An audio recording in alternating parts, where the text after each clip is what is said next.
Welcome to Talk of the Town. I'm Betsy McDaniel in for Carrie Dillon today, and joining me now is Jenn McEwen of Hilton, the town of Hilton Head, and Culture HHI. So thanks for being back with us again, Jenn. Thanks for having me. Yeah, it's good to see you. So the town is kind of interested in what we've been going through, so they are putting out a survey. Yes, so the records office at the town is archiving our community's experience, and Culture HHI is partnering on this project. The records office has established a survey looking for a variety of perspectives and asking people kind of what they went through when they were quarantined at home. So how did you spend your time? Did you hoard Clorox wipes? Did you run out of toilet paper? Did you run out of toilet paper? Did you have your grandkids with you because your son or daughter had to keep going to work? So all of those experiences we're looking to collect. And Culture HHI is partnering so that we can also collect images and the words of our beautiful creative community. So did you spend your time writing poetry or drawing pictures? My daughter and I had coloring sheets every single morning that we did. Some by local artists like Mira Scott and Jessie Renew, and others just like straight up Sesame Street and Princess coloring books. Right. So we're just looking to get a full picture of how we spent that time. And where do we find this survey? Is it being sent out to people, or do they go online to do it? So we did send it out through the Culture HHI newsletter, Okay. And we probably will again right before it closes. But you can visit culturehhi.org, and it lives right on the homepage. It also lives on the homepage at the Town of Hilton Head Island, sc.gov, under the Open Town Hall link. So the same place where you can send comments on our town council meetings to our town council people.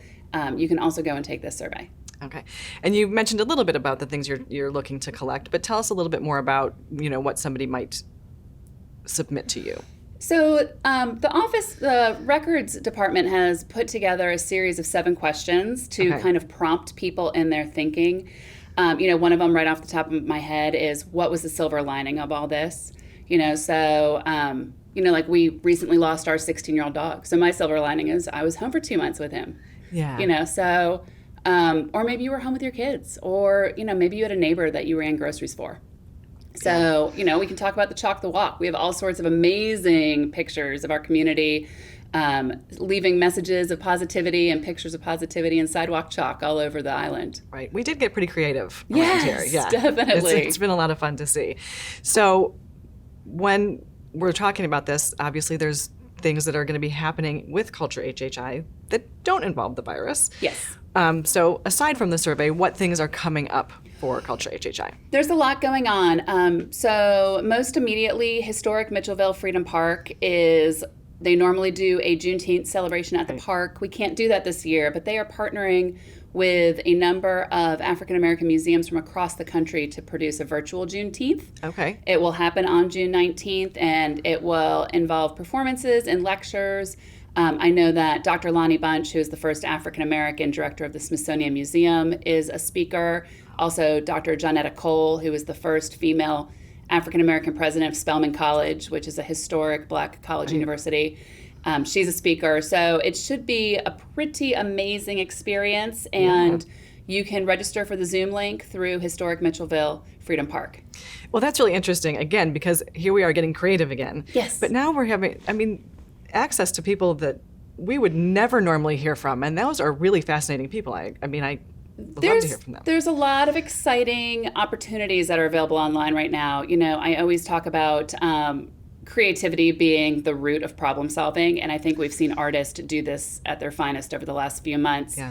The Art Center of Coastal Carolina is offering all their summer camps virtually. So there's a dance camp coming up, and an art camp, and a theater camp, I think, is this week.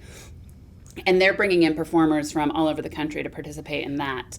I think we have a lot of opportunity to tap into some really cool things through our cultural partners here on the island. Absolutely. Well, and as I said before, prior to this, we would think in the community we'd be teaching the dance classes with local people, but now, you have access to all of this from around the world. So it is really exciting. It's exciting. And a couple of our other partners are reopening in a very socially distant and safe manner. Yeah. The Discovery House at Coastal Discovery Museum reopened this week. Heritage Library has opened up their tours. I think they're limiting it to 8 people per tour to kind of keep it intimate. So you can also still participate in person on the island if you want to. For sure. Well, Jen, thanks for being with us to share all about this and make Thank sure you. that you're taking the survey so that you can tell us what you went through during this period of time. And we'll be right back with more Talk of the Town.